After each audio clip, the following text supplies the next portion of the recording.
kelas yang akan mempresentasikan jurnal gerak melingkar dan gravitasi. Disusun oleh Felicity Virginia Tombokan, NIM 22013007. Dosen mata kuliah Insinyur Kris Hombokau MT. Kementerian Riset Teknologi dan Pendidikan Tinggi, Politeknik Negeri Manado, Fakultas Teknik Sipil, Program Studi D4, Teknik Konstruksi Jalan dan Jembatan kelas 1A. Abstrak, gerak melingkar merupakan salah satu materi dalam fisika yang diajarkan di tingkat SMA. Salah satu contoh gerak melingkar yang ada di sekitar siswa adalah gerak pada sepeda. Bahan ajar merupakan salah satu bahan yang dapat membantu siswa dalam belajar secara mandiri. Penelitian ini bertujuan untuk mengkaji gerak melingkar yang ada dalam peristiwa gerak sepeda dengan menggunakan variasi sprocket.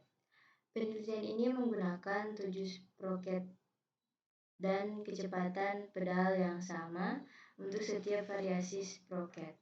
Kata kunci: gerak melingkar, sprocket, rancangan bahan ajar.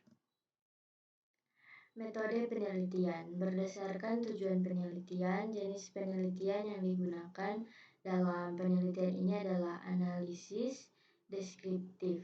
Penelitian ini dilaksanakan dengan melakukan studi lapangan di salah satu jalan di kampus Universitas Jember dengan lintasan yang lurus dan datar. Alat yang digunakan dalam penelitian ini adalah sepeda United Avan XC77 dengan 7 buah sprocket dan stopwatch yang digunakan untuk mengukur waktu yang dibutuhkan untuk menempuh jarak 50 meter yang telah ditentukan dengan sprocket yang berbeda-beda. Diameter roda yang digunakan dalam penelitian ini adalah 0,65 m dan diameter chain ring adalah 0,143 meter. Data tersebut dikaji berdasarkan gerak melingkar yang diajarkan di SMA. Hasil kajian tersebut digunakan sebagai acuan dalam merancang bahan ajar fisika, khususnya materi gerak melingkar di SMA. Hasil dan pembahasan. Berdasarkan konsep fisika, jika roda-roda sepusat, maka kedua roda tersebut memiliki kecepatan sudut yang sama dan memiliki kecepatan linier yang berbeda antara roda satu dengan lainnya. Sama halnya pada hubungan sprocket dengan roda sepeda. Jika sprocket bergerak, maka roda juga akan ikut bergerak, yang kecepatan sudut keduanya memiliki nilai yang sama dan sudut linier keduanya bernilai tidak sama. Pada penelitian ini, semakin besar diameter sprocket, maka saat sepeda dikayu dengan kayuhan atau kecepatan pedal yang sama, sprocket memiliki kecepatan sudut semakin kecil. Akibatnya, kecepatan sudut pada roda juga semakin kecil. Semakin kecil kecepatan sudut atau panjang busur roda, maka semakin kecil pula kecepatan linier pada roda. Kecepatan linier pada roda inilah yang disebut dengan kecepatan sepeda. Begitu pula sebaliknya, semakin kecil diameter sprocket, maka semakin besar kecepatan sudutnya.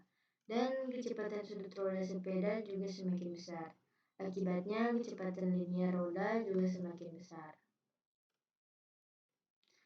Kesimpulan. Berdasarkan hasil analisis data yang diperoleh, maka dapat diambil kesimpulan yang dapat diambil sebagai berikut. Semakin besar diameter sprocket, maka dengan kecepatan pedal yang sama, memiliki kecepatan sudut semakin kecil. Akibat kecepatan sudut pada roda juga semakin kecil. Semakin kecil kecepatan sudut roda, maka semakin kecil pula kecepatan sepeda dan sebaliknya. Sekian video dari saya. Terima kasih.